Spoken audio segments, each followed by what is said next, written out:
So once you click on that, what the tool does, it scans your professional LinkedIn page.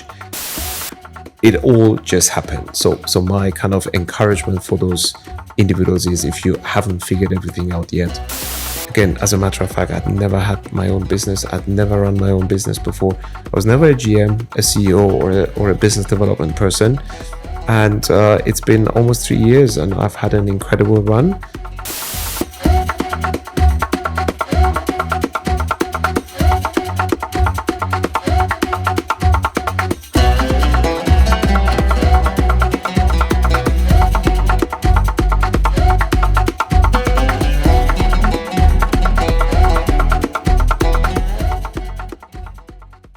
Welcome back to another episode of Random and Famous, and today I have a very interesting personality here who's very famous, but he made time for us especially to come here. He's ranked as world #1 LinkedIn executive coach for 3rd year in running, best-selling author, keynote speaker, and God knows how many things he's doing.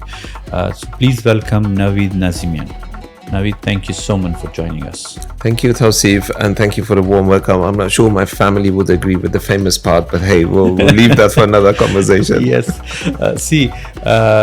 Once again, I'm really grateful that you are here. I know you have a busy schedule, and you're doing so many things, and you have been on to more around 50 podcasts, if I'm not wrong. 45, yes. Yeah, so yes. You're reaching to 50, right? Very soon.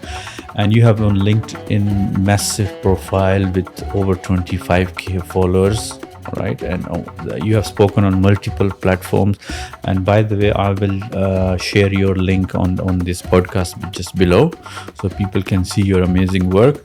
So and people can know about by looking at the publications you have and read about you. But I want to talk something very different. Mm-hmm. Okay, so when the cameras are not on, right? When all these podcasts are not running, no training programs, no coaching, what then Naveen is doing at that point? Yes. Are you a family man? You have sports interest, or what you do behind that? Yeah, well, I mean, in the time that remains, I try to do all the things that I don't get to do when I'm working. But I would say, since I am doing what I'm doing, which is coaching and a little bit of speaking, my actual work volume has decreased quite a bit. I used to be a very busy executive in my former life, and I was running around and flying around the world for 26 years. I actually feel that I am a little bit on holiday, although it's not always the case right now, that I can decide how much I want to work and who I want to work for. So in the spare time that I have available, of course, I have a family. I have a lovely wife and a lovely son. So we get to do all the activities that we enjoy as a family. We have many good friends, typically from our son's school. So he goes to an international school, and I think it's quite common that parents at the pickup and drop off start to connect and bond, and eventually when the kids start to have their own play dates, that's how friendships also start to emerge. And we do love to travel. We travel to all sorts of different countries. We are blessed in that we are able to travel. We typically take out 4 to 6 weeks during the summer break and travel to all these wonderful places. We do have an active lifestyle. So my wife just finished running her first marathon. Our son is active. He plays basketball. He plays football. He's into swimming. And for me, it's a lot easier. I usually go and hit the pool 30 minutes a day, and that's all I need. At my age, you need to do something. And that's the something that I keep doing just to nourish and nurture myself. That's great. Yeah. I'm a sports person. I'm quite active, so I can resonate with that. So if I take you further back, few years or few decades, I must say. But by the way, we're not talking about the age here, just going back few decades. So who was Navid when he was in college or in uni, and how was that time? Sure. So college, as we call it, Gymnasium in Germany, this is where I grew up. I was born in Iran, but I grew up in Germany, and I have been fortunate to live and work in 5 countries. This is our second stint in the UAE. As a matter of fact, we had 2 amazing stints also in the UK. one to Switzerland, and of course, most of my life I've actually spent growing up in Germany. So I was in Germany. I was going to a gymnasium in Germany, and the way the system works there is that you finish your university entrance exam, and then that, depending how good you are, that will give you access to what you can study. And if you want to go for something where your scores aren't good enough, you can wait for a certain period of time, and then that's going to give you again another boost to go there. But one thing was for sure: when I finished my school, I did not want to study, and I think this was a bit of a surprise to my parents. I came to Germany as a teenager, and I felt that 15 years of school is enough, and I really didn't want to go right away from gymnasium to the university. So I did work for a couple of years before I went back and started to study. So I have an unusual career in that my father had a master's degree, my mother had a PhD. Pretty much everyone in our family has got some sort of an advanced degree. I was the only one that was a bit of a, what do you mean you're not going to university right away? But I was serious, and I told them, look, I'm not putting this off the chart forever. I just need some time to go and figure the working world, and I will eventually get back to it. And I went back to university at the age of 24, which funnily enough was the average age of young people in Germany seeking their first university degree. So it was not, it's much later than in Anglo-Saxon kind of countries. In the UK, in the US, you typically finish your school and then you're off to university. You may have a gap year, but that's it. But in Germany, the average age of people starting their studies is 24.5 years old. Okay, that's interesting. Yeah, okay, great. So with over 25 years plus international experience, right? Do you think it's very important that you have to have a mentor? Or did you have a mentor in your life who inspired you? I did, and I'm glad to say it wasn't just one. I mean, I'm a very ambitious guy, so at one point I had 3 different mentors, all of whom were amazing. And of course, all of the mentorship that I have received has been pro bono, which I am incredibly grateful for. I think particularly earlier in my stages going through my career, I may not have been able to afford those mentors if they really wanted to charge me. But I've been blessed with that, and I still have a mentor as a coach, because I also believe in that there's always someone who's been there before you have been, and someone who has achieved things that you have not yet achieved. And I would like to mention just one name, Dr. Marshall Goldsmith, who just stepped down from his active coaching duties at the age of 75. And someone who's been in the field for 40 years. I've only been a professional coach for 11 years. So compared to him, I'm still kind of in my teenage years as a coach. Okay, that's interesting. So you have worked with giants like Shell, TikTok, Vodafone, right? But where does inspiration come from? Like you start this work, executive coaching, and then you go and talk with people. You are a keynote speaker as well. So what was the reason behind that? Was that your early stages with these companies, or something else motivates you? Yeah, so a few things. I mean, first thing, I truly believe that if you're a coach or work as a consultant, it really helps if you have been walking the walk and talking the talk prior to that. So like many other coaches, I have been a former executive, and I draw upon my previous experiences. Now, coaching is not necessarily consulting or mentoring or advisory, but the way and the modality with which I coach also ensures for my clients that I draw upon those other categories as and when it's appropriate to do that.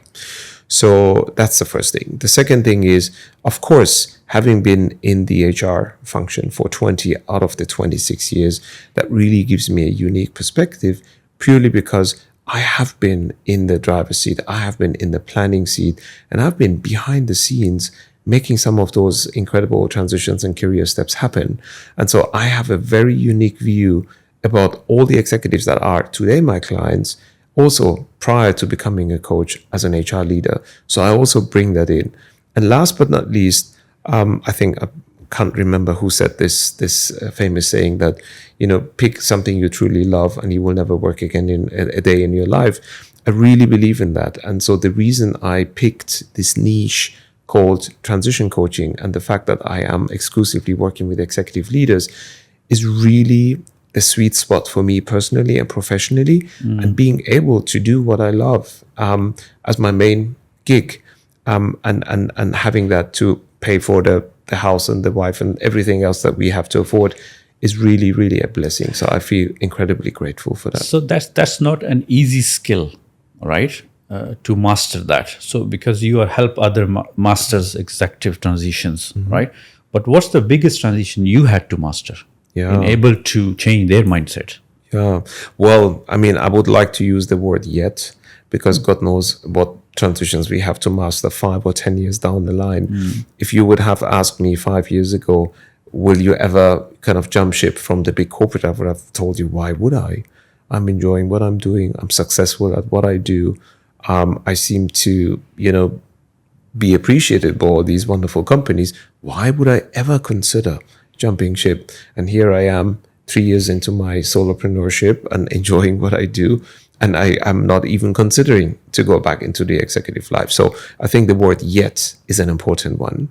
And yeah, well, look, I think I've had to overcome some major transitions. The first one was at a very young age, even before I finished my school, at the age of 13, when I was told by my parents at the time that I would be leaving Iran to Germany. And it happened in an afternoon. I came back home. And at that time, the war between Iran and Iraq was going on for 6 years and nobody knew when it's going to end.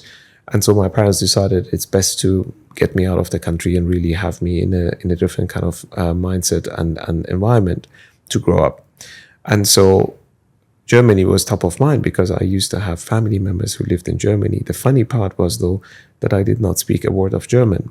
So that surprise decision and that surprise move that I made was really my first hardcore, unprepared, unplanned transition of mine, even mentally. I was not prepared to live without my parents for a year. I was not prepared to leave my friends and my school and my teachers and everything else.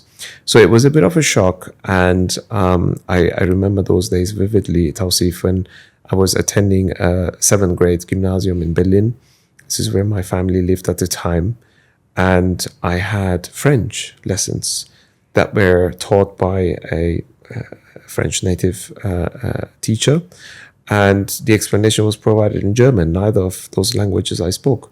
So here I am, finding myself in this bizarre moment, and I have to adjust to that, and I have to really find my way in. So that was one of the toughest transitions I actually had to master. But after that, I think that the other transition was to move from sales to human resources. I had an incredible run as a sales leader, and I had every success you could imagine. Sales is a very transparent function. You know exactly how good you are, which is a lot harder to determine if you work in finance and communications, legal or HR. But anyway, I was very, very successful, and I discovered my passion for the people function. And that was proving to be another hard transition, because at the time, this is the year 2002, in Germany, when I applied for all these entry-level HR roles, sometimes they would send me the rejection letter right away. And sometimes they were kind enough to ring me up and say, hey, I see that you have applied for an HR role. I think that's probably a mistake. We have great sales openings in our company. We'll be happy to have a conversation with you. And so, as Eminem in one of his famous songs said, it takes one opportunity, one chance. And it was really the one chance that I needed, and that was given to me by a lady called Dania Frech. She was the head of HR at Adidas, working for global operations, and she gave me an opportunity to come and work for the world famous Three Stripes. And again, that was a hard transition, because I had been successful as a sales leader, but that didn't really set me up to become successful in HR. And nobody gave me any cookie points because I had spent 6 years in sales. So I had to prove myself from day one, like all the other graduates that had studied HR, had done a ton of internships in HR, and really, generally speaking, were much more suitable for an HR position. So that was the second time I had to really transition the hard way. And I guess the third transition that I had to admit to myself that wasn't a successful one, I'm very open about that, is when I moved from Adidas to, at the time, the world's most admired company called GE, or General Electric. And it was an incredible company. They had all the bells and whistles when it came to developing their leaders, developing their talents.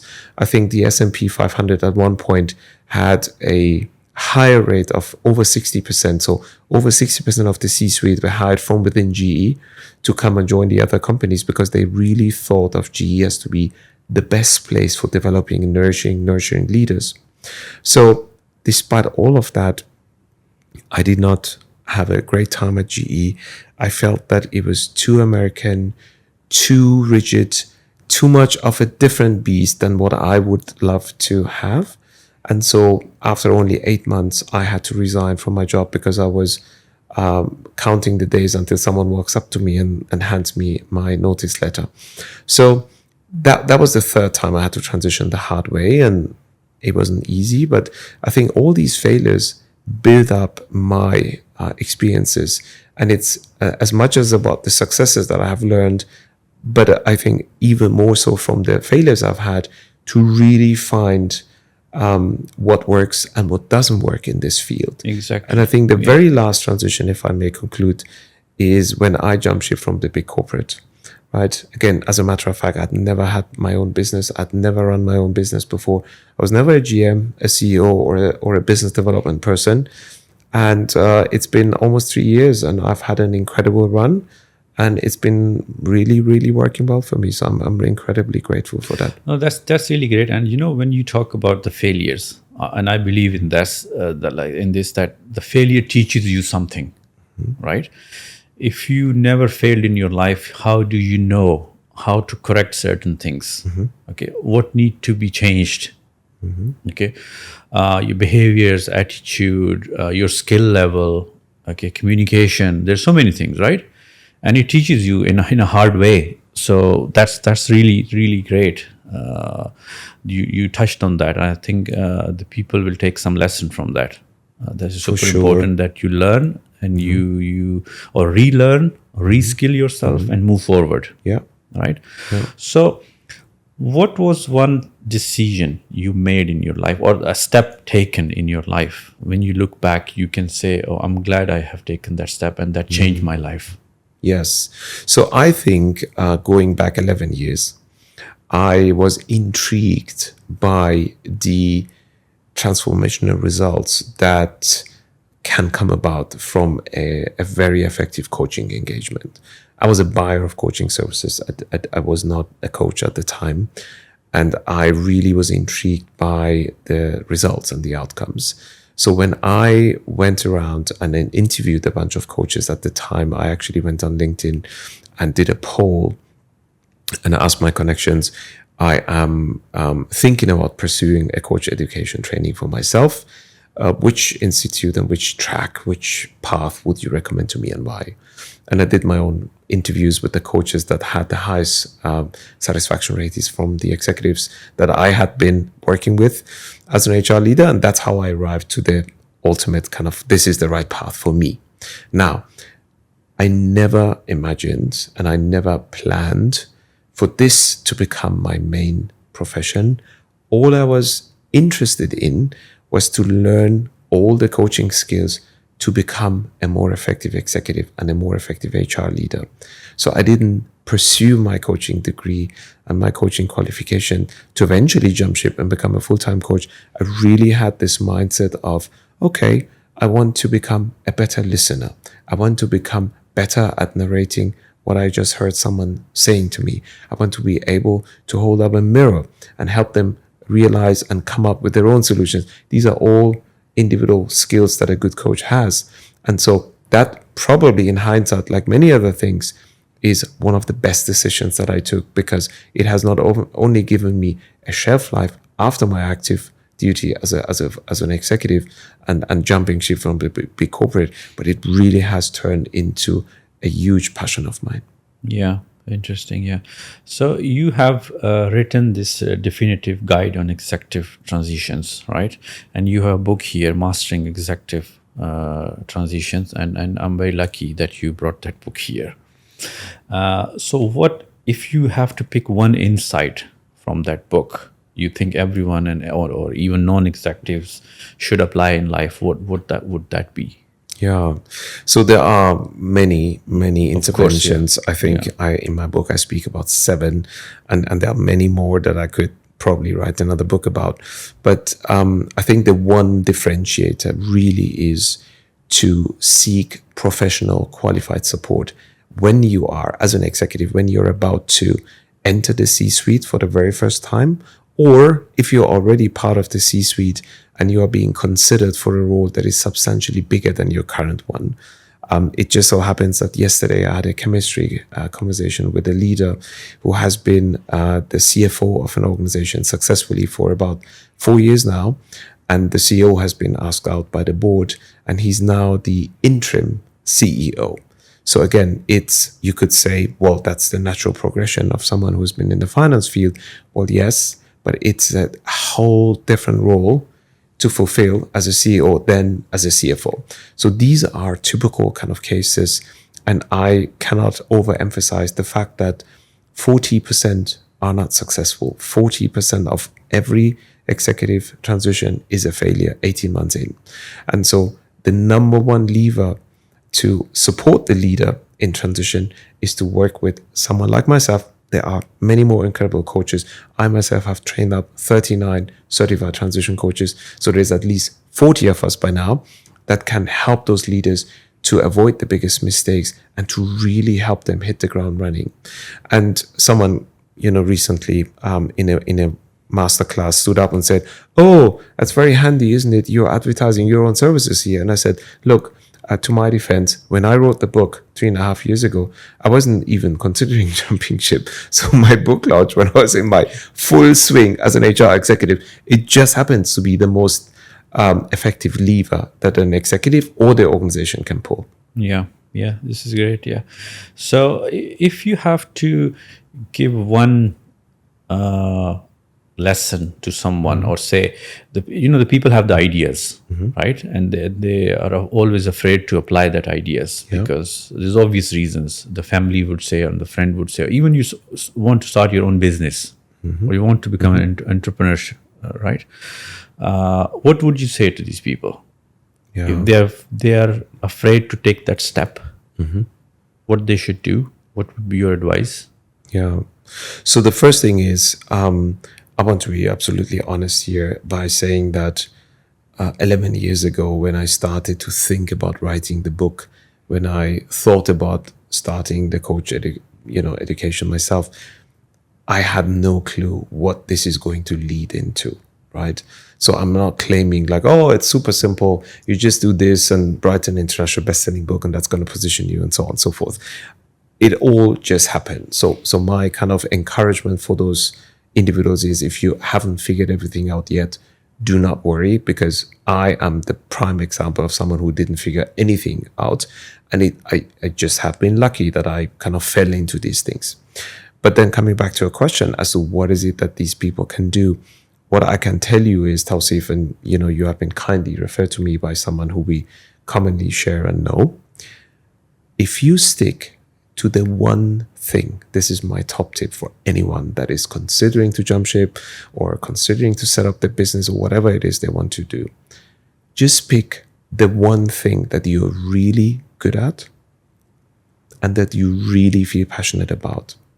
And if you pursue that for however long it takes, I will promise to you, I will guarantee to you that it will do incredible things to you and to your success. Now, for me, it's the topic, right? And quite honestly, 11 years ago, I didn't even know what the title of my book would be when I started to think about writing the book. It took me 7 years to write this wonderful book, and it's been now published for 3.5 years, so 10.5 years into making. I have had podcast hosts who had hit me up to say, "Hey, I would love to speak to you about HR." And I'm like, "I'm sorry. My HR knowledge is 3 years old by now. I really don't feel equipped to speak. I mean, AI didn't exist when I jumped ship from my HR executive role. What can I say about that now? Now, and this is really important because I have had, as you know, 45 invites to speak on various podcasts. And guess what? It's always the same topic. And so I have had, I'm flying to Istanbul on Monday to speak at the Global HR Summit. Guess what my keynote speech is all going to be about? Yeah. Mastering executive transitions, how organizations can support them. I was in Baku 8 weeks ago, to speak at the Global CEO Summit in Azerbaijan. Guess what the topic of my talk was? You just pick the one thing. And if you're really good at it, and if people are acknowledging that, and you have the social proof that says you are actually pretty good at it, that's all you need to get going. But like, it sounds very easy to say, pick one thing, what you're good at. Once you're on a certain level, like yourself, right? But if it's a person who's just starting or in the middle of their career, right? And they're trying to think what I'm good at. Yeah. Because I'm 100% sure if I ask this question randomly to 20 different people, what is your key skill? People probably will be, I'm good in this, I'm good in that, but it's really hard to pick one really niche which you really believe deep inside that I am really good in that and I am doing it or I can do it. Yeah. Right. So that's for the individual to individual basis to know. Yeah. Okay. And work on it. Yeah. And then make it further. Sure. I think it's a great point you touch. That's a fair challenge. And allow me to go back. So 6 years ago, I didn't know what is my niche. And I didn't have to know because I was already going as a coach for 5 years. Like if this was the medical field, I was a GP. You would send me a trainee that has just started to work in a corporation. I would coach them. You would send me a female leader that was overlooked for the big promotion. I would coach them. You would send me who's struggling with their work-life balance. I would coach them. And eventually you will see what are the kind of coaching engagements, in my case, that really get my juices going. What are the kind of clients that seem to get the best results as a result of our coaching? What is the one topic? If I had to pick one topic and I would only coach clients on that one topic, what would it be? So it will eventually emerge. It took me a long time to emerge. It took me 6 years. But hey, if you're, half intelligent, you will get there quicker.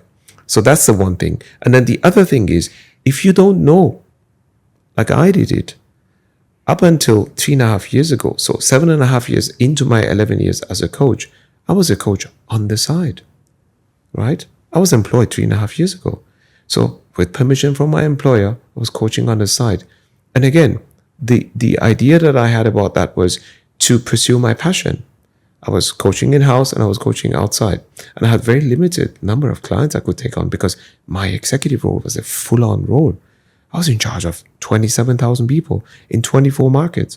I partnered with our group CFO, who today is the group CEO of the entire company. So it was not a 9-to-5 type of role. And despite that, because I really stood by it, I really took my time, I now know, and I've been knowing that for 5 years, and it culminated in my book, culminated in everything I do. And that's why people deem me to be the expert on the topic.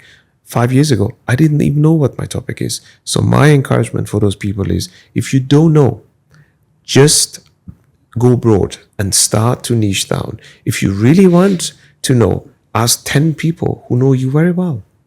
Ask your friends, ask your partner, ask your wife, your husband, ask your children, ask people you trust their judgment and opinion. And then eventually you will find it. Great. Yeah. Interesting. Yeah. So as I mentioned in the beginning, you are the ranked world #1 executive coach on LinkedIn. And we're talking behind the camera before this podcast, and you have a blue badge holder, right? And there's a trick how people can enhance their visibility and the ranking by this SSI indicator. Would you like to tell the audience how to do that? Sure. How it can be done? Because I didn't know that. And it's really interesting. Yes.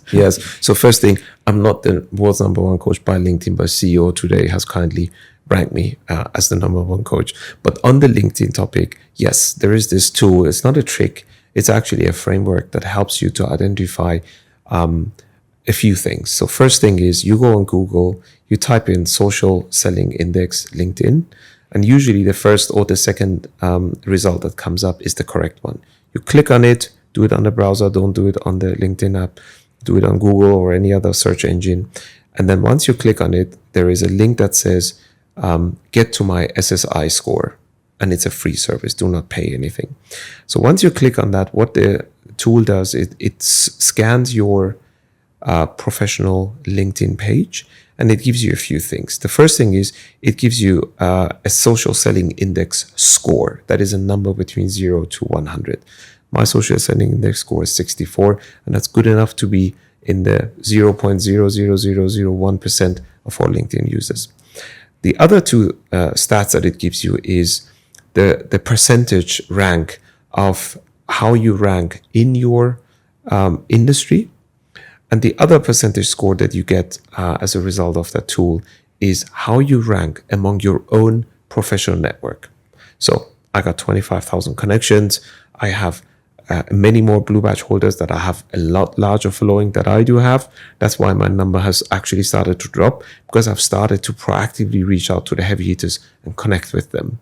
Before that, I was in the top 1%, both in my industry and in my professional network. But more importantly, what the tool will give you is it breaks down your social selling index into 4 unique indicators. And each one of them is a lever that you can consider to pull to say, okay, for instance, engage your network with insights is one of them. That was my lowest one 3 years ago. And I really spent a lot of time and effort to really improve that score. Today, it's one of the strongest. And the reason that is because I have started to share thought leadership with my followers on LinkedIn once a week. That's all I do. I do post on the professional platform called LinkedIn once a week. And by doing that for about 3 years, a year ago, I got my blue badge. And again, the other very much more famous people than I who are blue badge holders are Rishi Sunak, Barack Obama, Bill Gates, Sam Altman, and all the various celebrities out there. But the way you get to the blue badge is a few things. One is looking at your SSI and making improvement on that. The second thing is quality. So don't take a photo from your coffee mug in the morning, say, have a great day. That is not considered a value post. But at the same time, what also matters to the algorithm is cadence. So quality and cadence. For me, initially, it was once a month. For about a year, I've geared towards once a week, or 2 years now. So once a week is what I do. And that seems to be feeding the algorithm in a way that LinkedIn deemed me to be influencer enough to grant me the blue badge. So these are 3 concrete ideas how anyone that's listening or watching your podcast can actually work their way up from where they are to being a blue badge holder. Yeah, it's a great indicator, and I tested it as we are there, and mine was like 51 out of 100. Yeah. Right? And then industry SSI ranked 12%, which is okay, I guess. That's a very good starting point. Okay. Yeah. Yes, that I can show that, not lying on the camera. So thank you for that. Sure. I think people will get some message from here, and they can check and enhance their profile. So one more question before we go. What legacy are you building beyond your clients? Okay, so what's the message you hope people remember Navid for? It's a difficult one, right? So I would like to cite someone else I know and I'm connected with, Dr. Michael Gervais, who is also a podcast host. He's a psychologist, high performance coach. He used to coach the Seattle Hawks, which is an American football team, and he's now doing his own gig. He said that his mentor once told him that he's a pretty famous guy, and he's coached some of the best football teams in the world, and he's got a very thriving practice as a solopreneur. But he said that his mentor once told him that, Michael, what are you here to achieve? And he told his mentor, in the bigger scheme of things, I really would like to create a blip. So on my lifeline, I want other people, eventually my son and other people, my wife and so on, even if I'm not around anymore, to one day say, he made a real difference in people's lives. And to which his mentor said, that's a great, pursuit to have. But as you said, in the bigger scheme of things, that blip will be barely visible. So just keep going. And so I would like to use the same analogy in that we actually had it as a tagline when I joined Adidas as a company in the year 2002. It said, make a difference. And I really believe in that. So if every single interaction or conversation you have, whether it's with your wife, with your child, with a coachee, with a peer, with another fellow coach, with a podcast host, whoever that is, if they feel a little more uplifted after that conversation than before you met them, that's all you can create here. And I think that's a good legacy to leave behind. That's really interesting. Yeah. Wow. Great. Navid, thank you so much for joining. I really appreciate your time. Thank you so much. Thank you, Tasi. Thank you. And to my viewers, we'll see you on the next episode. Thank you so much. Bye now.